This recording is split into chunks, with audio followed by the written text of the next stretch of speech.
ఈ ట్రెడ్మిల్ వేసుకుంటా ఎన్ని కేజీస్ ఫ్యాట్ లాస్ అయ్యారు తోటి అయితే అసలు మనం ఫ్యాట్ లాసే కాం చెప్తున్నా కదా. సరే నేను సింపుల్గా చెప్తా. ఇప్పుడు నువ్వు చెస్ట్ ఫ్యాట్ తగ్గియాలంటే, హ్యాండ్స్లో ఫ్యాట్ తగ్గియాలంటే, లెగ్స్లో ఫ్యాట్ తగ్గియాలంటే ఈ మిషన్ పనికి వస్తుందా? అస్సలు పనికిరా. వాకింగ్ చేస్తే ఫ్యాట్ లాస్ కావాలి. మీకు అర్థమైతే చెప్తా. 1 kg ఆఫ్ ఫ్యాట్ లాస్ కావాలంటే 7700 క్యాలరీస్ బర్న్ చేయాలి. దీన్ని వీక్లీ డివైడ్ చేసుకుంటే డైలీ 1100 క్యాలరీస్. మనం స్ట్రెంత్ ట్రైనింగ్ చేస్తాం కాబట్టి డైలీ ఒక 400 క్యాలరీస్. మన మెయింటెనెన్స్లోకి వెళ్ళి డెఫిసిట్ ఉంటాం కాబట్టి డైట్ వల్ల ఒక 400 క్యాలరీస్. ఈ మిగతా 300 క్యాలరీస్ మీరు ఎట్లయినా బర్న్ చేయొచ్చు. వాకింగ్ చేయొచ్చు, లేదంటే ఈ సైంటిస్ట్ చెప్పిన వర్కౌట్స్ కూడా చేయొచ్చు. కాకపోతే ఇక్కడ ఆయన చెప్పిన వర్కౌట్స్ అందరూ చేయలేరు. రిపిటేషన్స్ కౌంట్ చేయాలి, ఖాళీ మండాలి, అప్పుడు తగ్గుతుంది. అప్పర్ ఫ్యాట్ వాలంటే ఇవ్వట్లా, ఇది గిట్ట యాడ్ చేసుకోవాలి. లో యాంగిల్స్ ఫ్యాట్ తగ్గాలంటే ఇవ్వట్లా. ఇప్పుడు వాకింగ్ అనేది అందరూ చేయగలుగుతారు. మీరు 100 kgs అబౌవ్ ఉండనిది, లేదంటే ఏజ్ వైజ్ అయినా సరే అందరూ చేయగలుగుతారు.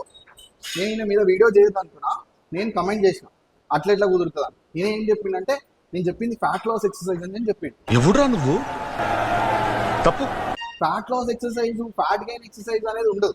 మీరు ఏ యాక్టివిటీ చేసి డైట్ చేసినా మీ ఫ్యాట్ లాస్ అనేది జరుగుతుంది. ఇంకోటి ఏమన్నా, నన్ను పీటీ అడిగినావు కదా, నేను నీకు మాత్రం పీటీ లేను. ఎందుకంటే నీకు 30 days లో చెస్ట్ వచ్చేయాలి, 20 days లో వచ్చేయాలి, నువ్వు వాటర్ బాటిల్ వాడి వర్కౌట్ చేస్తా అంటూ, ఇట్లా పిల్లలు వాడి వర్కౌట్ చేస్తా అంటూ, అమ్మో అట్లాంటి షార్ట్ కట్స్ 30 days 20 days అంటే నా వల్ల కాదు.